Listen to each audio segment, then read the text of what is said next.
Uningá, que o futuro é aqui.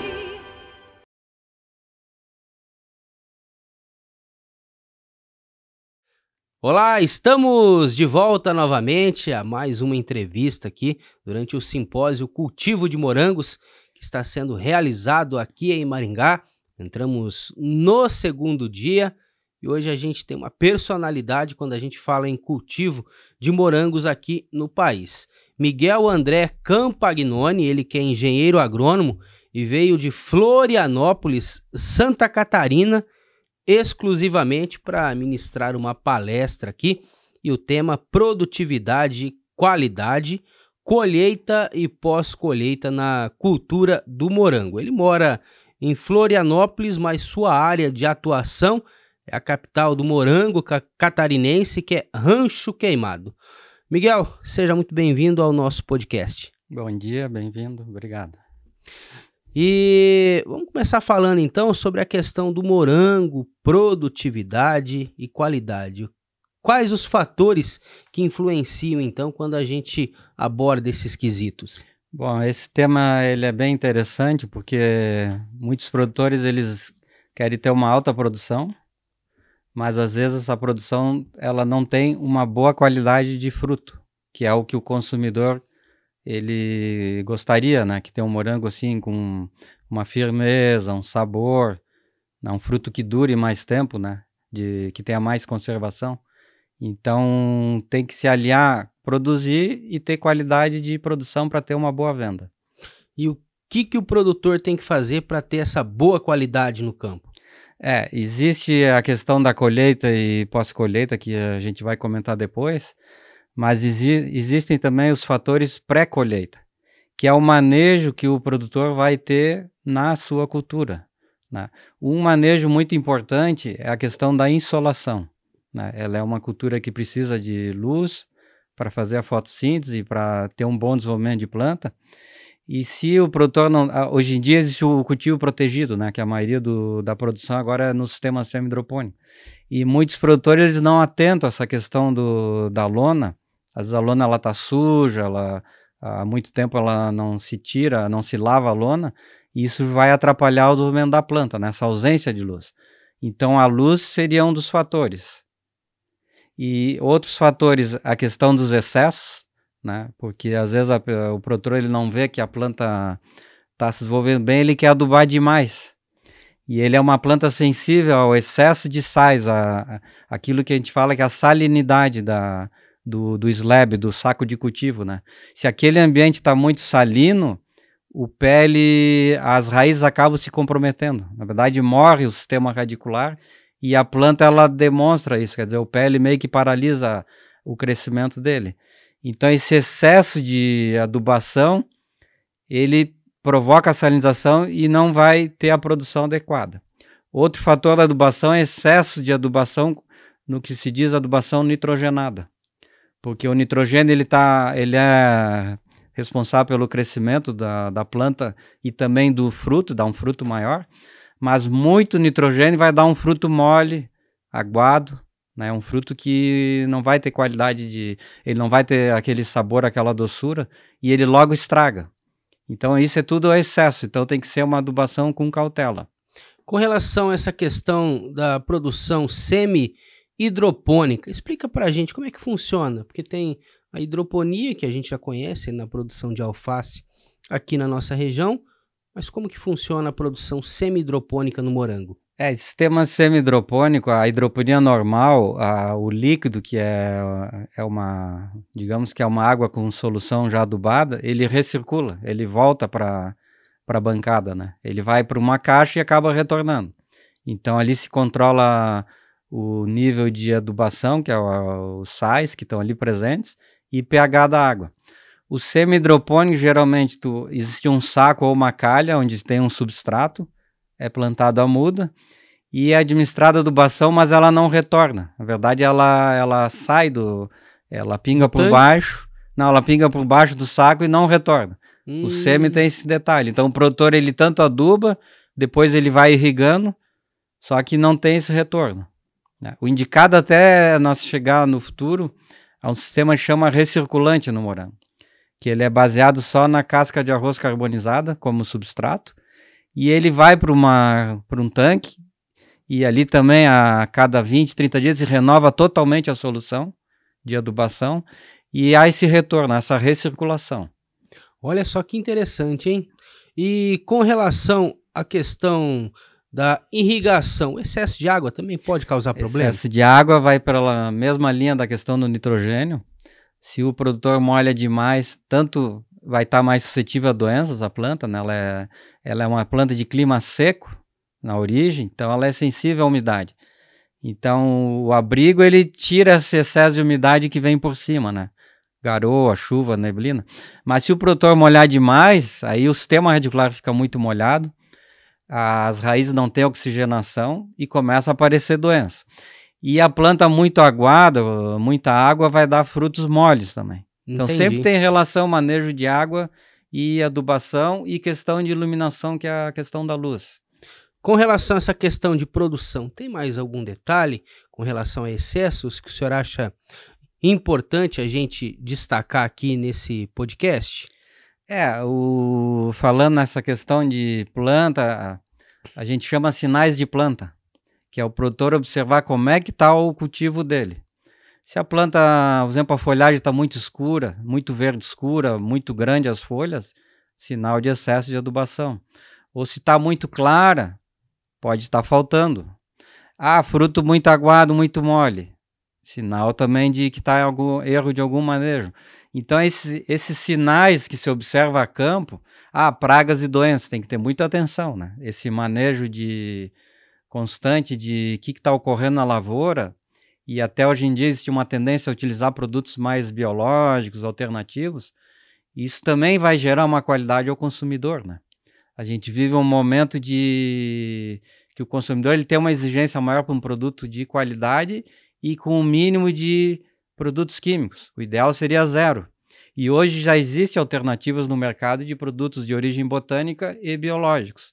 Aliado a esse manejo que o produtor faz de questão de insolação, de adubação, de ventilação, de não fazer um plantio muito adensado, quer dizer, aquela planta muito amontoada.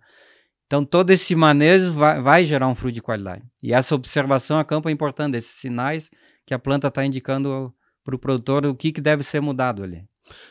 Quais as variedades mais cultivadas lá em Santa Catarina e quais as principais pragas que acometem a produção de lá?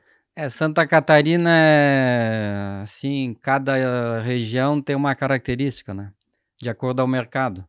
A nossa região, principalmente, a gente está próximo a Florianópolis, e grande parte da produção vai para mercados e para o próprio Ceasa, que é o Ceasa São José.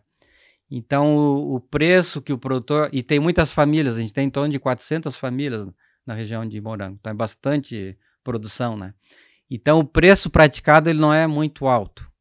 Então, o produtor ele opta por uma variedade mais produtiva, que é a variedade San Andrés, e em detrimento a outras variedades que teriam qualidade, por exemplo, a Albion, né, Florida Beauty, uma variedade que teria um sabor assim. Mas hoje, com um manejo adequado, a variedade San Andrés também você consegue ter um fruto mais apurado, com mais sabor e ter a venda. Então, é a variedade mais plantada, é a San Andrés. E pragas, né, a gente tem... Pragas sempre está aparecendo pragas novas, né? Isso é uma dificuldade do cultivo, como ele é um cultivo protegido, as pragas também gostam de se alojar no cultivo, né? Então tem o ácaro rajado, que é uma praga bastante comum do morango, e também indica erros de manejo, né, de adubação, de água. Tem trips, que é uma praga que dá na flor e ela raspa o fruto. Tem uma praga que chama colaspis, né, que é um besourinho, que ele fura a folha, ataca a raiz, danifica a flor, né? Agora apareceu o nematóide da folha, que é uma praga que surgiu nos 2, 3 anos para cá, que também afeta a produção. Então tem várias, assim, tudo é manejo, né? Manejo, monitoramento, porque se o produtor ele se perde assim no controle de uma praga, ele pode perder um período de produção. E isso vai prejudicar a renda dele durante o ano. Tá certo. Lá em Florianópolis, essa questão da produção de morango, tem a questão também do pós-colheita, né? Quais os fatores que influenciam essa questão do pós-colheita? O pós-colheita talvez é uma das tarefas mais importantes da cultura, porque o morango é uma fruta muito sensível. Ele é um fruto chamado não climatérico, quer dizer, você tem que colher no ponto adequado, porque ele não vai adoçar mais depois, né? Então tem que se ter um critério em relação ao próprio mercado, de já colher ele num ponto que esteja num sabor adequado, mas não maduro demais. Se você colher ele muito maduro, também ele vai logo estragar no mercado. Então tem um meio termo entre ter um ponto adequado de sabor para o consumidor e também não colher fruto estragado, e nem colher verde demais. E os cuidados da colheita, por exemplo, as caixas que vão ser armazenados o fruto na hora que o produtor coleta, né? Caixas plásticas que possam ser lavadas depois, higienizadas, caixas não muito altas para não se colocar a altura de morango muito alta que vai amassar os frutos, colher os frutos com extremo cuidado, né, na hora que se arranca o fruto para não amassar ele, e também colher cedo por causa do calor. Ele sente muito calor, ela é uma planta que transpira muito, né, ela respira e transpira. Então, colher cedo, levar ele para casa em embalagem. Se for uma época muito quente, até fazer um pré-resfriamento do fruto, que seria colocar numa sala com um ar-condicionado bem frio, ou numa própria câmara fria, deixar 1 hora, 2 dentro de uma câmara fria, para ele baixar a temperatura. Porque quando o morango é colhido, ele continua respirando. E ele é uma planta que respira bastante. E à medida que ele respira, ele vai se degradando. Então, quanto mais quente o clima e mais ele respirar, mais o morango tem chance de se logo perder a qualidade dele. Então, fazer essa colheita cedo, geralmente o produtor que colhe, ele embala. Então, é o mesmo cuidado de colher e colocar na caixa, se leva à sala de embalagem, que é uma sala adequada, com todos higiene, cuidado, né, no embalamento, e já se coloca em bandejas e se passa aquele filme plástico para colocar em caixinhas. Então tem que ser uma operação mais ou menos rápida, né? Ela não é morosa assim para não estragar os frutos. E geralmente vocês lavam o morango ou não? Não, o morango, como ele é colhido, ele é embalado. Não pode ser lavado? Não, porque a água também vai apressar os processos, né? Existem doenças como botrites, que é uma doença importante na cultura, que é... Geralmente no mercado você vê alguma caixinha, que às vezes uma bandejinha que estragou um fruto. Ali é esse botrites que está agindo. E a água, a umidade, ela acelera a atuação desse botrites. Então ele não é lavado. Quem vai lavar é em casa, o consumidor, ele pode, só na hora de consumir, seria ideal fazer uma lavação e já consumir. O senhor tem dados da produção de Santa Catarina? Quantas famílias trabalham? Quantos hectares cultivados? Santa Catarina tem em torno de 1.200 famílias e uma área, acho que 250 hectares. É o 6º estado produtor do Brasil. Mas é uma atividade importante, porque a mão de obra é um estado bastante dividido, as propriedades, não são pequenas áreas, e a mão de obra totalmente familiar, porque a mão de obra no nosso estado ela não é muito barata para ser contratada. Então as famílias, quando tem mais pessoas na família, eles conseguem plantar mais área, né? Mais morango, na verdade. Por exemplo, se tem 4, 5 pessoas, você já consegue plantar 30, 40 mil pés de morango, o que já dá para a família se manter tranquilamente. Tá certo. Tem algum comparativo que o senhor gostaria de fazer com a produção de Santa Catarina com o Paraná? Existe alguma diferença? O Paraná, no que a gente compreende, ele tem regiões distintas, né? Tem a região de Curitiba, ali São José dos Pinhais, Araucária. Ela até se compara um pouco à nossa região ali de Rancho Queimado, Águas Mornas, que é um clima, às vezes ele está mais fechado, o tempo nublado, isso atrapalha a planta, o úmido, às vezes chove, né? E essa região que nós estamos aqui, Maringá, ela se assemelha um pouco ao oeste do nosso estado, que é um clima seco, quente, o verão muito quente, que são aspectos até que a planta ela não gosta ela é uma planta que... Prefere o frio. Prefere o frio, até para a questão da indução floral e ser mais produtivo. E quando está muito quente, e nesses abrigos hoje de cultivo é muito fácil, tá calor dentro do abrigo, ela meio que dá uma parada, ela paralisa a atividade dela na hora mais quente. Então o calor sempre atrapalha, então a tendência é ter abrigos mais altos na própria construção, só que tem que ter cuidado com os ventos, né? Porque hoje também está tendo essa ocorrência de mais ventos. E usar artifícios tipo nebulização para dar uma resfriada no abrigo. Mas sempre o frio vai ajudar, né? A gente tem regiões no estado do Santa Catarina que tem 1.400 metros, assim como Minas Gerais, e que a produção é bem maior que outras regiões. Uma última pergunta que eu quero fazer para o senhor com relação ao clima. Ele pode influenciar na qualidade, no sabor do fruto? O clima vai influenciar. À medida que você tiver um clima, por exemplo, noites mais frescas e um calorzinho durante o dia não exagerado e um tempo mais seco, então você vai conseguir ter um morango de qualidade. Até para você ter exemplo, agora a produção está muito boa, embora o fruto demore a madurar por causa do frio, né, na nossa região, nessa época. E na saída de inverno, geralmente a produção também é boa, porque é um clima de primavera, ainda não é tão quente. Então tem épocas que dá uma produção bem interessante de questão de safra, né? Tem produtores que chegaram a colher 300 a 400 gramas num mês, que é uma produção alta, assim, para... Né? Tem regiões que produzem 800 gramas no ano. E tem situações climáticas que às vezes ajudam a planta, que o produtor tirou 300 a 400 gramas num mês. Então é uma produção bastante alta.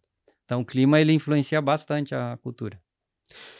Falamos então com o professor engenheiro agrônomo Miguel André Campagnoni, que veio diretamente de Santa Catarina para participar do simpósio Cultivo de Morangos aqui na cidade de Maringá. Muito obrigado pela presença. Agradeço também a oportunidade. Bom dia.